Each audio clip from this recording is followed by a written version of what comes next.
पहली बड़ी खबर के साथ, जहां पर मंदिर मस्जिद विवाद लगातार आज भी सुर्खियों में है। बदायूं से लेकर संभल और संभल से लेकर जौनपुर तक जो तमाम मंदिर मस्जिद विवाद में है, आखिरकार क्या कुछ उसका कनेक्शन निकलकर सामने आ रहा है। तो बड़ी खबर आज इस वक्त की यूपी, आज बदायूं मामले में सुनवाई टल गई है। अब 17 दिसंबर को मामले में अब अगली बहस होगी।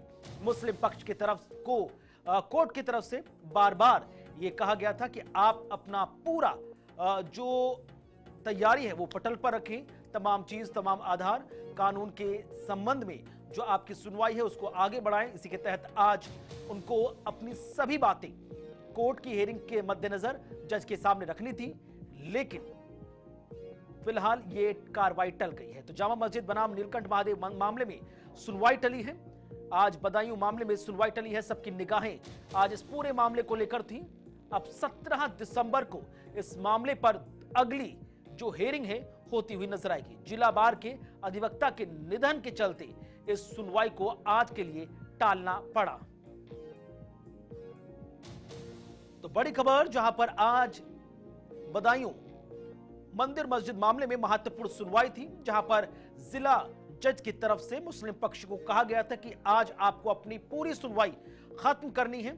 आपको अपना पूरा जो पक्ष है उससे संबंधित जो भी आपका पेपर वर्क है, जो भी आपके पास सबूत है, जो भी आपकी बहस है, आज आप पूरी करेंगे। लेकिन जिला बार के अधिवक्ता के निधन के चलते इस सुनवाई को आज टालना पड़ा। तो जामा मस्जिद बनाम नीलकंठ महादेव मंदिर मामले में इस पूरे प्रकरण को लेकर अब अगली सुनवाई 17 दिसंबर को होगी। उसी पे डिफरेंट एस्पेक्ट्स हैं इसके। सब ये है कि सबसे पहले तो हमारा पहला कहना ये है कि ये जो है इन्हें मुकदमा दायर करने का हक ही नहीं, लोकस स्टैंडा ही नहीं है, अंग्रेजी में से कहते हैं। ये जो है पहले मंदिर का कोई असर, इन्होंने जो दावा दायर किया है उसमें जो हमें पार्टी बनाया उसमें ही लिखा है मंदिर तोड़ के मस्जिद बनाई गई। जब मंदिर का अस्तित्व ही नहीं है तो उसकी तरफ से मुकदमा दायर करने का किसी को हक नहीं है। आज एक जो वकील साहब थे वो गुजर गए, उनकी उसकी वजह से आज हो गया है। अब वो तारीख, हाँ, कंडोलेंस हो गया। अब उसका जो है 17 दिसंबर के लिए तारीख पड़ गई है। क्या होनी थी आज, किस तरीके की? आज वो इंतजामिया कमेटी की तरफ से उनका पक्ष रखा जा रहा था। अब जब उनका पक्ष रख जाएगा फिर उसके बाद हिंदू पक्ष और हिंदू महासभा अपना पक्ष रखेगी। आपकी क्या मांग है? हमारी मांग क्या, हम जब उनका पक्ष पूरा हो जाएगा उसके बाद हमारा जो मांग है वो रखी जाएगी कोर्ट में। बता दो। कोर्ट में पूरी मांग है हमारी, तो सर्वे की भी मांग है। हमारा डॉक्यूमेंटों के आधार पर पूरी उसका हिसाब हमने रखा है अपना। हमारे वकील साहब पूजा भी करना चाहते हैं? नहीं, पूजा हमारा भगवान नीलकंठ महादेव का मंदिर है। हम अपने मंदिर के लिए मांग रहे हैं और सारे सबूतों के आधार पर, डॉक्यूमेंटों के आधार पर हम कोर्ट में पहुँचे।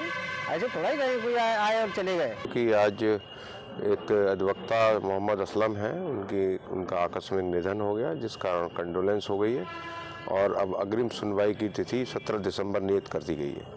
क्या होने वाला था आज? आज सुनवाई में वाद की पोषणीयता पर जो सुनवाई चल रही है उसमें इंतजामिया कमेटी के अधिवक्ता को अपनी बहस करना थी, उसके बाद हमें अपना जवाब देना था। तो वैसे क्या होता अगर आज होती बहस, तो क्या होता उसमें?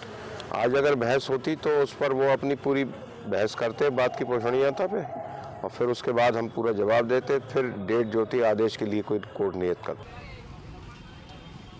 बनाम नीलकंठ महादेव मामले में आखिरकार आज जिला बदायूं कोर्ट पर सबकी निगाहें टिकी थी, लेकिन जिला बार अधिवक्ता के निधन के चलते इस पूरे मामले पर अब मुस्लिम पक्ष को जो अपनी तमाम दलीलें हैं 17 दिसंबर को रखनी पड़ेंगी। लेकिन इस पूरे मामले को लेकर क्या कुछ जानकारियां अतिरिक्त आपके सामने हैं वो एक एक करके हम आपके सामने रख रहे हैं। जहां पर 3 दिसंबर को मामले की पिछली सुनवाई हुई थी और उस दौरान मुस्लिम पक्ष को कहा गया था कि आपको अपनी तमाम दलीलें, तमाम सबूत, तमाम पेपर वर्क जिला जज कोर्ट के सामने रखना होगा और तारीख आज 10 दिसंबर की तय की गई थी। लेकिन आज अधिवक्ता के निधन के चलते इस सुनवाई को टालना पड़ा। अब मुस्लिम पक्ष को अगली जो तारीख है वो 17 दिसंबर को मिली है, जब उसे अपने पक्ष की तमाम दलीलें कोर्ट के सामने रखनी होंगी। तो पूरे मामले को लेकर 30 नवंबर से इंतजामिया कमेटी की तरफ से लगातार बहस शुरू की गई थी। अखिल भारतीय हिंदू महासभा की ओर से याचिका लगाई गई और कहा गया कि बदायूं में जो मस्जिद है दरअसल वो मस्जिद ना होकर नीलकंठ महादेव मंदिर है। उसमें जो प्रदेश संयोजक हैं मुकेश पटेल ने साल 2022 में कोर्ट में वाद दायर किया था।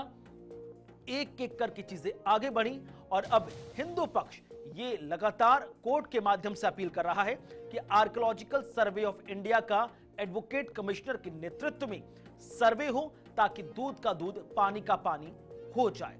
पूरे मामले को लेकर लगातार अब भी दोनों पक्षों के बीच तनाव बना हुआ है।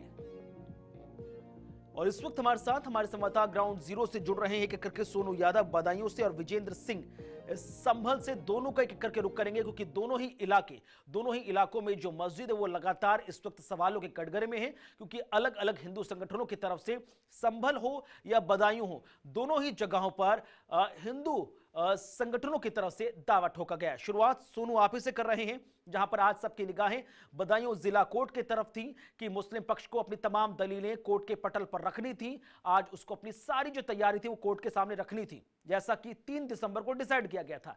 लेकिन जिला बार अधिवक्ता के निधन के चलते सुनवाई को टाल दिया गया। तारीख नई है 17 दिसंबर। बिल्कुल, देखिए कुणाल, पूरे मामले में जिस तरह से बदायूं में जो जामा मस्जिद है उस पर हिंदू पक्ष दावा कर रहा है कि जो जामा मस्जिद है वो नीलकंठ महादेव मंदिर हुआ करता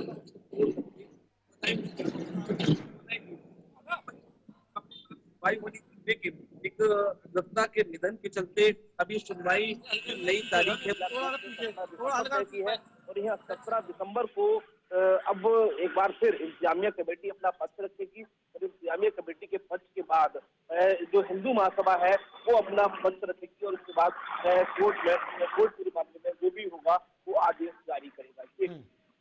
और अगर अब बात कीजिए तो रिसेंट क्या कुछ अपडेट निकलकर सामने आया, डेवलपमेंट क्या कुछ कह रही है हिंदू पक्ष की तरफ से, जो दलीलें दी जा रही हैं वो कितनी स्ट्रांग नजर आ रही हैं? क्योंकि अभी हमने मुस्लिम पक्ष की तरफ से जो अधिवक्ता है उनकी दलीलें सुनी। उन्होंने कहा कि ये जानबूझकर सिर्फ महज एक सस्ती पब्लिसिटी के लिए पूरे मामले को आगे उछाला जा रहा है। बिल्कुल, देखिए कुणाल, हिंदू मुस्लिम पक्ष अपना तर्क दे रहा है कि हिंदू पक्ष की ओर से जो जिसने बयान दायर किया है मुकेश पटेल, उन्होंने कहा है कि मंदिर को तोड़ करके मस्जिद बनाई गई है, तो वहां कोई मंदिर का अस्तित्व नहीं था, इसलिए उन्हें कोई बात दायर करने का हक नहीं है। लेकिन हिंदू पक्ष की ओर से जो तर्क दिया गया है, दावा किया गया है कि वहां पर राजा महिपाल सिंह का किला हुआ करता था और पालवंशी राजा अजयपाल ने उसका जीर्णोद्धार कराया। वहां भगवान नीलकंठ महादेव का मंदिर था और अगर मुस्लिम पक्ष को उनको अगर विश्वास है कि वहां पर कोई मंदिर का अस्तित्व नहीं था तो सर्वे से क्यों डर रहे हैं, क्यों बच रहे हैं? सर्वे के बाद सारी सच्चाई जो है वो सामने आएगी। यही वजह है कि हिंदू पक्ष सर्वे की मांग कर रहा है कि वहां पर सर्वे का कमिश्नरी जो है वो बना के सर्वे किया जाए और सर्वे के बाद जो सच्चाई होगी वो सामने आ जाएगी। जी चलिए, शुक्रिया आपका सोनू, हमारे साथ सीधे बदायूं से जुड़ने के लिए। विजेंद्र का रुख करेंगे। संभल हिंसा के बाद से लगातार संभल सबकी निगाहों में रहा, जमकर संभल से लेकर संसद तक सियासी लड़ाई भी देखी गई। लेकिन अब सोनू, आज 10 तारीख है, बीएनएस की धारा 163 आज तक के लिए लागू है। उसके बाद से कल से आम जनजीवन के तहत शासन प्रशासन की तरफ से तमाम पाबंदियों को हटा लिया जाएगा। क्या कुछ ग्राउंड जीरो पर अपडेट निकलकर सामने आ रही हैं? ताजा डेवलपमेंट क्या कुछ कह रहा है संभल पर?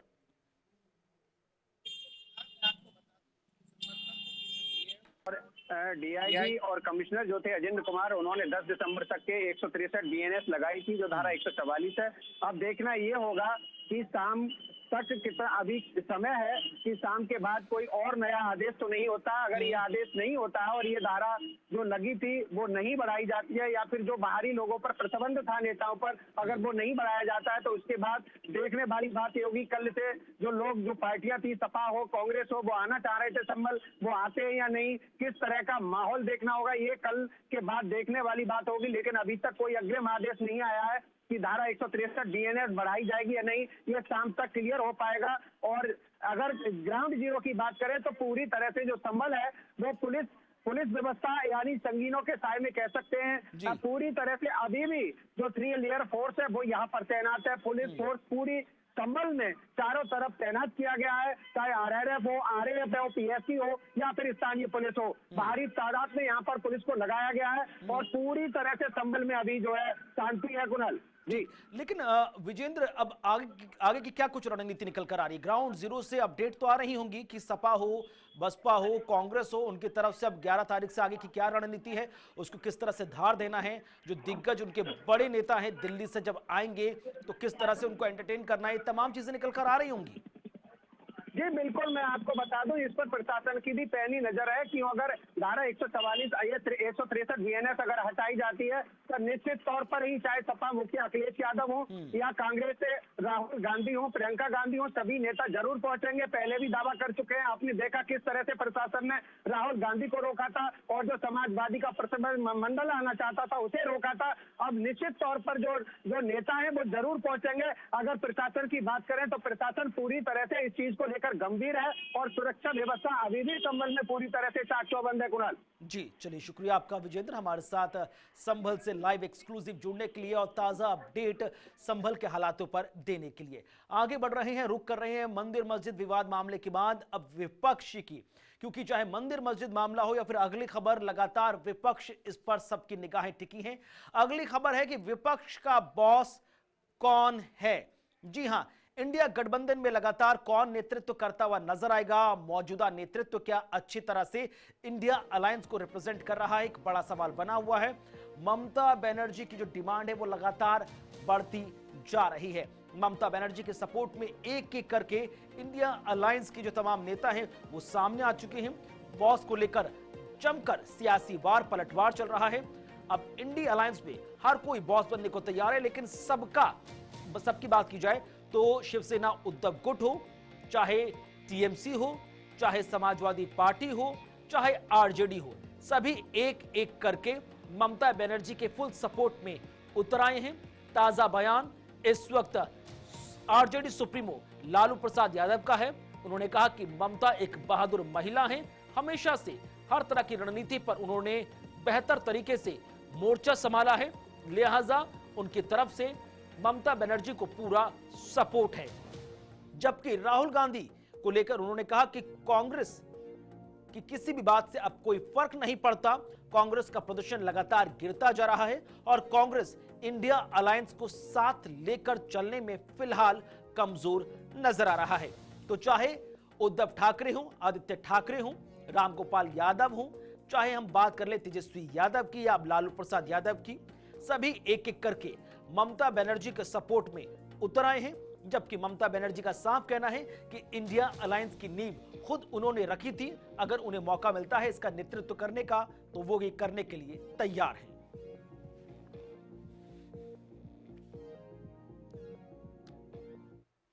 तो वहीं जहां एक और संसद की कार्रवाई लगातार जारी है और लगातार अडानी वर्सेस सोरोसिस मुद्दे पर सियासी बवाल मचा है और नेता एक दूसरे को घेरते हुए जमकर कटाक्ष कर रहे हैं।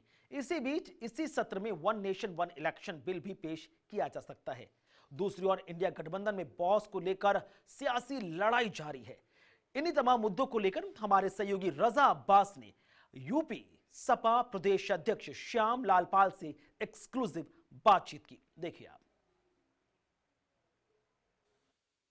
केंद्र सरकार वन नेशन वन इलेक्शन की तैयारी में लगी हुए है। सत्र में बिल पेश हो सकता है, ये खबरें आ रही हैं और ख़ासतौर पर विपक्षी नेता जो ये कह रहे हैं कि इस तरह से केंद्र सरकार क्यों तैयारी कर रही है, उसके पीछे क्या मंशा है। इस वक्त प्रदेश अध्यक्ष समाजवादी पार्टी श्यामलाल पाल जी हमारे साथ मौजूद, उनसे पूछेंगे कि समाजवादी पार्टी की इस पर क्या प्रतिक्रिया है, समाजवादी पार्टी इसके बारे में क्या सोचती है। One nation one election. देश की पार्लियामेंट चल रही है और देश की पार्लियामेंट में एक तरफ संविधान को ख़त्म करने वाले लोग हैं और दूसरी तरफ विपक्ष में संविधान को बचाने वाले लोग हैं। देश की सरकार को सबसे पहले चाहिए कि बाबा साहब डॉक्टर अंबेडकर जी ने शिक्षा को सर्वोपरि रखा। देश के लोग पढ़े लिखेंगे तो आगे बढ़ेंगे। तो सबसे पहला काम करना चाहिए देश की सरकार को कि एक देश में एक एजुकेशन, जब एक देश में एक एजुकेशन होगा तो सभी का एक साथ विकास होगा। मैं देख रहा हूं समाजवादी पार्टी पूरी तरह से इस बात का विरोध करती है कि देश में दोहरी शिक्षा ना हो, और दोहरी शिक्षा के वजह से असमानता पैदा हो रही है। एक तरफ प्राइमरी विद्यालय हैं जहां पर क्षेत्रीय भाषा में एजुकेशन दी जा रही है, दूसरी तरफ जो सामंतवादी और पूंजीवादी व्यवस्था के लोग हैं इंग्लिश मीडियम में पढ़ रहे हैं। जो हमारी प्रतियोगी परीक्षाएं होती हैं, उन प्रतियोगी परीक्षाओं में एक प्रकार की एजुकेशन का ना होना इस बात की ओर मोड़ देता है कि गरीब घरानों के बच्चे जो क्षेत्रीय भाषाओं में पढ़ करके आगे निकलते हैं, उन्हें आगे बढ़ने का अवसर नहीं मिलता है। हमारी असमानता, चूँकि बाबा साहब डॉक्टर अम्बेडकर जी देश में समता, समानता और भाईचारे के साथ सबके विकास और तरक्की की बात करते थे, इसलिए समाजवादी पार्टी देश की पार्लियामेंट में भी और देश के बाहर, पार्लियामेंट के बाहर भी, एक देश में सबसे पहले एक एजुकेशन की व्यवस्था हो जाए तो देश खुशहाल हो जाएगा। वन नेशन वन इलेक्शन पे क्या स्टैंड है? वो सरकार ये चाहती है कि देश में एक इलेक्शन एक साथ हो, विधानसभा और लोकसभा। ये उनकी प्रक्रिया गलत है। विधानसभा भंग हो गई, लोकसभा चल रही है, तो फिर विधानसभा का चुनाव होगा। तो आप वन नेशन वन इलेक्शन के खिलाफ हैं? बिल्कुल, हम पूरी तरह से खिलाफ हैं। अच्छा, ये बताइए कि ख़ास तौर पे आपका जो गठबंधन है, इंडिया गठबंधन, उसमें आदित्य ठाकरे जो बाला साहब ठाकरे के पोते हैं और ख़ास तौर पे जो है वर्तमान में मिनिस्टर भी रहे हैं पूर्व में, अभी तो उनकी सरकार नहीं है, वो ये कहते हैं कि समाजवादी पार्टी बी टीम की तरह महाराष्ट्र में काम कर रही थी, जिसकी वजह से हमें नुकसान हुआ। इस देश में जो ये बात कह रहा है वो खुद बी टीम के रूप में काम कर रहे हैं भारतीय जनता पार्टी का। समाजवादी पार्टी संविधान को लेकर, लोकतंत्र को लेकर के और इस देश में ओबीसी, एससी, एसटी के आरक्षण को लेकर के वो संघर्ष कर रही है, संसद के बाहर भी और संसद के अंदर भी। प्रोफेसर रामगोपाल यादव ने जो है इंडिया गठबंधन के नेता पे सवाल उठाया, राहुल गांधी पे, आदित्य ठाकरे सवाल उठा रहे हैं कि आखिरकार अब गठबंधन का नेता कौन होगा। आपके ममता ये कह रही हैं कि मैं भी शामिल हो जाऊंगी, मगर मैं बंगाल से जो है मुझे नेता चुना जाए, मैं वहाँ से चलाऊंगी इंडिया गठबंधन। तो इस पर समाजवादी क्या सोचती है? समाजवादी पार्टी के हमारे प्रमुख नेता बैठेंगे और तय कर लेंगे कि इसका प्रमुख नेता कौन होगा। अभी तय नहीं है कौन नेता है? बिल्कुल, जब बैठक होगी विपक्ष का नेता जो सदन के बाहर लड़ाइयाँ चल रही हैं और प्रमुखता से लड़ा जा रहा है, वो सब रास्ते तय हो जाएंगे। कांग्रेस के साथ रहेंगे आप? सब लोगों का सिद्धांत है देश संविधान के अनुसार चले।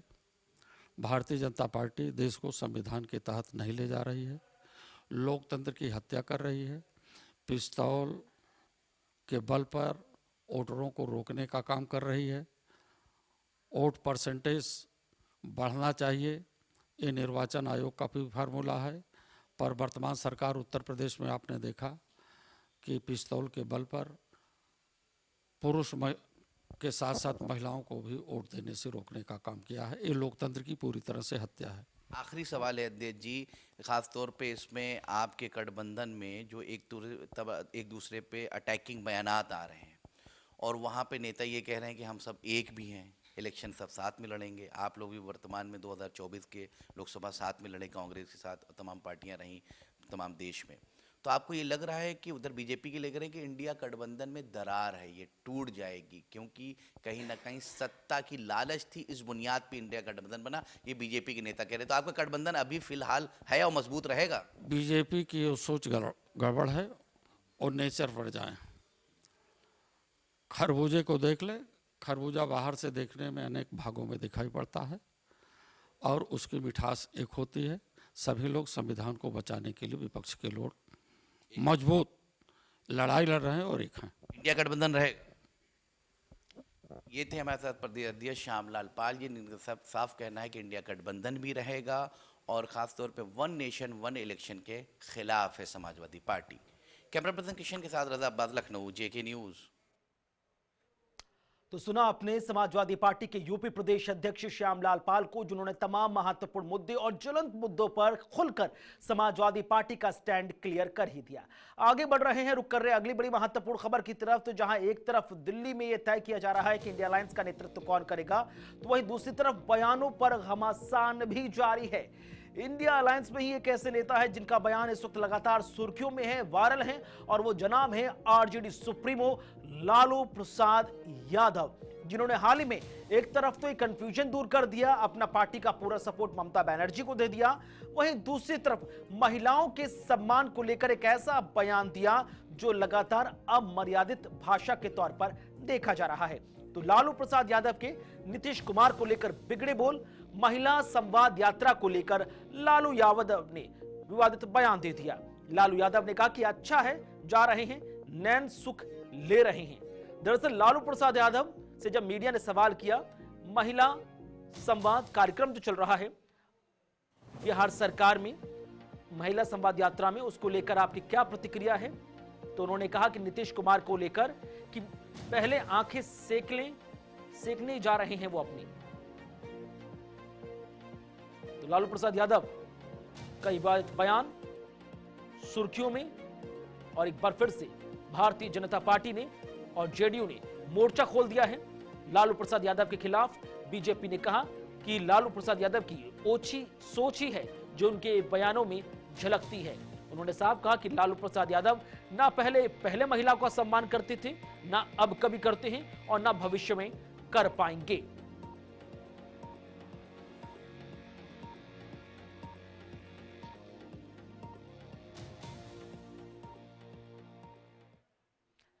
चलिए आगे बढ़ रहे हैं, रुक कर रहे हैं अगली बड़ी महत्वपूर्ण खबर की तरफ, जहां से महाराष्ट्र के मुंबई में एक बड़ी दुखद घटना आज सुबह से सुर्खियों में है, जहां पर एक बेकाबू बीएसटी बस ने कई गाड़ियों को कुचल दिया, जिसमें 4 से 6 लोगों की दर्दनाक मौत हो गई और लगभग 2 दर्जन के आसपास लोग गंभीर रूप से घायल हुए।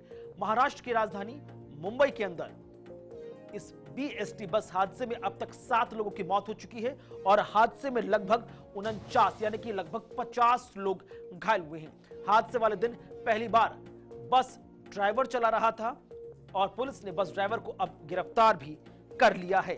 तो इस वक्त की बड़ी खबर सीधे महाराष्ट्र से, जहां पर महाराष्ट्र में रात 9:45 बजे के आसपास ये पूरा हादसा पेश आया, जहां पर जिसने कल ही ज्वाइन किया था और पहले दिन ही उसने बस को आम लोगों पर चढ़ा दिया। देखते ही देखते इस पूरे इलाके में अफरा तफरी मच गई। कई गाड़ियों को उसने रौंद दिया, कई लोग उसकी चपेट में आए और अब तक कुल 7 लोगों की इसमें दर्दनाक मौत हो गई, जबकि 49 लोग इस पूरे हादसे में घायल हुए हैं। अब पूरे मामले को लेकर एक तरफ मुंबई पुलिस प्रशासन की तरफ से कठोर कार्रवाई की बात की जा रही है। जो ड्राइवर है उसको गिरफ्तार कर लिया गया है, जबकि पूरे मामले पर शिवसेना उद्धव गुट की तरफ से भी बयान दिया गया। उन्होंने कहा कि जानबूझकर नौसिखियों को आम जनता के लिए इस्तेमाल में आने वाले इस परिचालन का इस्तेमाल करने के लिए दिया गया। तो जहां एक तरफ शिवसेना का बयान कि ड्राइवर नया था, घबराहट में उसने एक्सीलेटर दबा दिया, जिसकी वजह से यह बस बेकाबू हो गई, कंट्रोल खो बैठा ड्राइवर और देखते ही देखते कई गाड़ियों को रौंदते हुए वो भीड़ में झांक घुसी बस। इस पूरे मामले में हादसे में अब तक 7 लोगों की मौत हुई है, जबकि 49 लोग घायल हुए।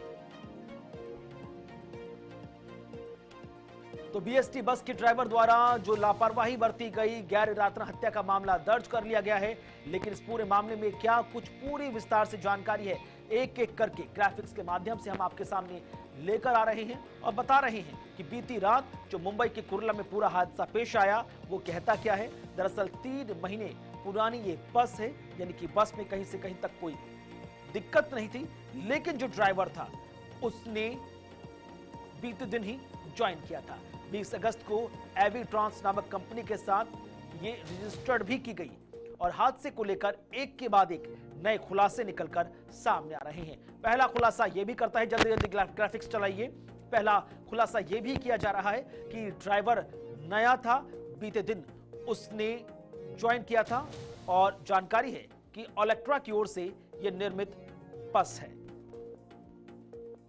बहरहाल इस पूरे मामले में अब तक कुल 49 लोग गंभीर रूप से घायल हुए हैं। शुरुआत में संख्या मृतकों की 4 थी, लेकिन गंभीर जो घायल थे उनमें से 3 लोगों ने और दम तोड़ दिया और कुल 7 लोगों की अब तक इस पूरे मामले में मौत हो चुकी है। मुंबई प्रशासन की तरफ से लगातार कड़ी कार्रवाई की बात की जा रही है, जबकि इस पूरे हादसे में जो लोग घायल हुए हैं उनको शासन प्रशासन की तरफ से सहयोग भी दिया जा रहा है। चलिए इसी बीच अब आगे बढ़ेंगे और रुक करेंगे अगली बड़ी महत्वपूर्ण खबर की तरफ, क्योंकि लगातार महाराष्ट्र में यह पूरा हादसा जिस तरह से पेश आया, उसके बाद अब एक बार से फिर से सवाल खड़ा हो रहा है।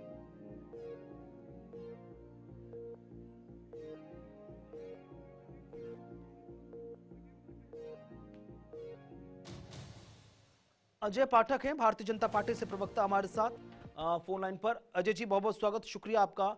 महाराष्ट्र से ये खबर निकलकर सामने आई जो लगातार इस वक्त सुर्खियों में है। आरोप प्रत्यारोप का सिलसिला शुरू हुआ है, लेकिन अब सवाल उठ रहा है कि नई नवेली महायुति की सरकार है और महायुति की सरकार में ऐसे लोगों को जिम्मेदारी परिचालन की दी जा रही है जो एकदम नौसिखिए हैं, जिससे आम जो लोगों की जान पर बनाई है। देखिए, घटना बहुत ही दुर्भाग्यपूर्ण और बहुत दर्दनाक है। हमारी सरकार की और हमारी संवेदनाएं उन परिवार के साथ हैं जिन लोगों ने अपने परिवारों को खोया है इस हादसे में, और निश्चित तौर पे ये बहुत ही दुर्भाग्यपूर्ण घटना है। सरकार जांच कर रही है। अभी जो सामने थोड़ी बहुत चीजें, बहुत प्राइमरी स्टेज की जो चीजें निकल करके आई है कि ब्रेक फेल हो गया था और ड्राइवर ने घबराहट में एक्सीलेटर दबा दिया और उसकी वजह से ये इतना बड़ा हादसा हुआ। निश्चित तौर पे जिस कंपनी ने ये काम लिया था, जिस कंपनी की ये जिम्मेदारी थी, उन्होंने बहुत बड़ी लापरवाही की है कि एक नए ड्राइवर को उन्होंने गाड़ी चलाने के लिए दे दिया और ये हादसा घटित हो गया। ये बहुत ही दुखद हादसा है, इसमें कोई बचेगा नहीं, सबकी जिम्मेदारी तय करेगी सरकार। और देवेंद्र जी ने कहा है, आदरणीय मुख्यमंत्री जी ने ये वक्तव्य दिया है कि एक भी आदमी इसमें बचेगा नहीं, जो भी हादसे का जिम्मेदार होगा उसके ऊपर कड़ी कार्रवाई की जाएगी, किसी को बख्शा नहीं जाएगा। शिवसेना उद्धव गुट की तरफ से लगातार सियासी हमले किए जा रहे हैं। उन्होंने कहा कि जब आगाज ऐसा है तो अगले 5 साल का अंजाम कैसा होगा, लिहाजा आम जनता को सतर्क होना चाहिए। सरकार जिम्मेदारी ले या नहीं ले? देखिए, सरकार तो निश्चित तौर पे जिम्मेदारी ले रही है। सरकार ने ही तो वक्तव्य दिया है कि सबके ऊपर कड़ी कार्रवाई की जाएगी, एक भी आदमी बख्शा नहीं जाएगा इसमें जो लोग शामिल है। तो सरकार तत्पर है कार्रवाई करने के लिए। अब ये हादसा बहुत ही दुखद है, इसके बारे में राजनीति करने का ये समय नहीं है, ये राजनीति नहीं है। सब लोग उनके दुख में शरीक है, ये राजनीति का समय नहीं है। राजनीति ठीक है, तो ये राजनीति का समय नहीं है, दुख में शामिल होने की जरूरत है। बहुत बहुत शुक्रिया अजय जी हमारे साथ जुड़ने के लिए। और शिवसेना उद्धव गुट से हमारे साथ संदीप गढ़वे जी जुड़ चुके हैं। स्वागत सर, शुक्रिया आपका हमारे साथ समय साझा करने के लिए। महाराष्ट्र की राजधानी मुंबई में बीती रात यह हादसा पूरा पेश आया कुर्ला के पास, जहां पर बीएसटी बस ने देखते ही देखते कई लोगों के परिवारों के जो चिराग थे वो बुझा दिए। हादसा इतना गंभीर माना जा रहा है जिसको लेकर अभी भी लगातार अपडेट ली जा रही है और संभावना, इस बात का अंदेशा जाहिर किया जा रहा है कि जो रात को मृतकों का आंकड़ा 4 था, सुबह 7 हुआ है, आगे बढ़ भी सकता है। बराबर है। एक्चुअली ये बहुत ही दर्द भरा ऐसा अपघात है और सारे जितने भी जिनके घर के चिराग बुझ चुके हैं उनके साथ हम लोग उनके दुख में शामिल है। लेकिन इसकी जिम्मेदारी लेगा कौन? इसकी जिम्मेदारी ड्राइवर लेगा कि ड्राइवर का जो ऑफिसर होगा वो लेगा कि सरकार लेगी?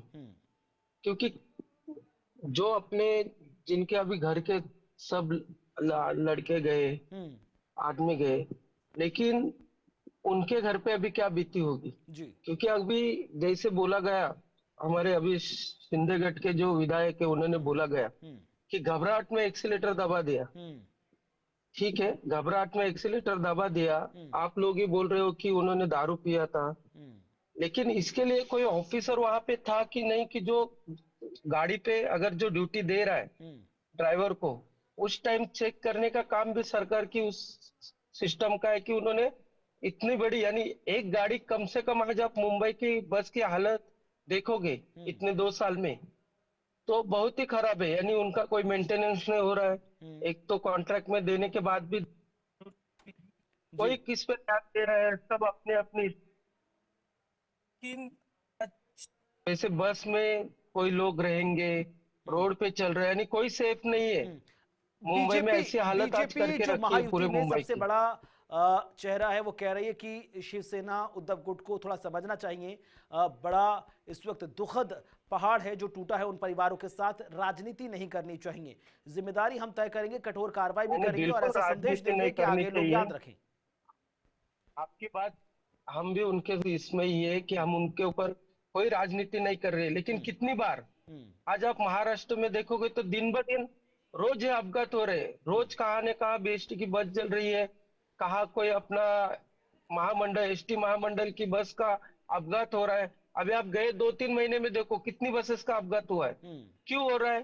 क्योंकि कोई सरकार का वो सिस्टम पे ध्यान नहीं है। आप उन्होंने बोल देना चाहिए कि हम लोगों ने एसटी के लिए कोई मीटिंग लिया है, उसमें हम लोगों ने बोला है कि ये बसेस की कंडीशन अच्छी होनी चाहिए।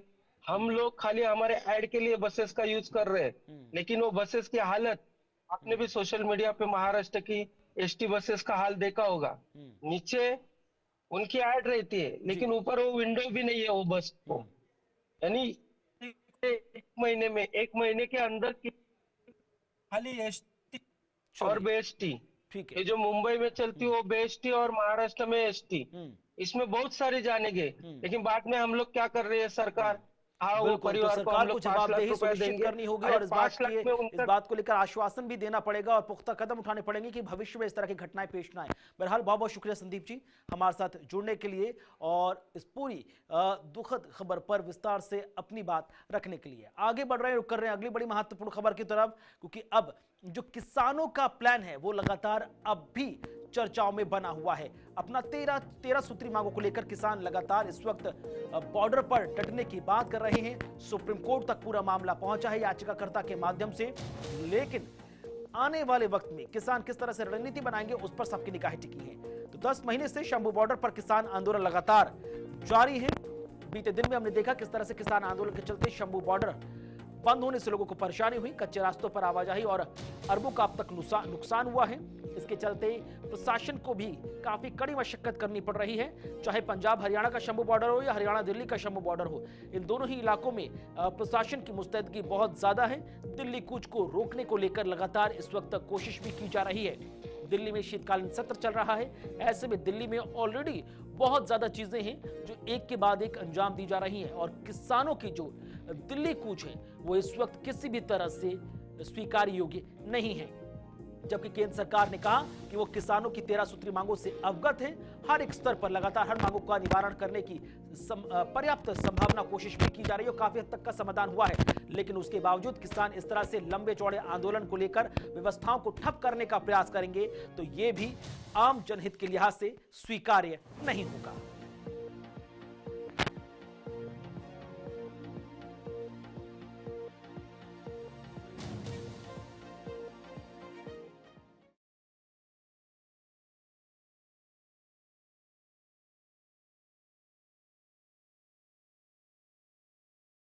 संगठन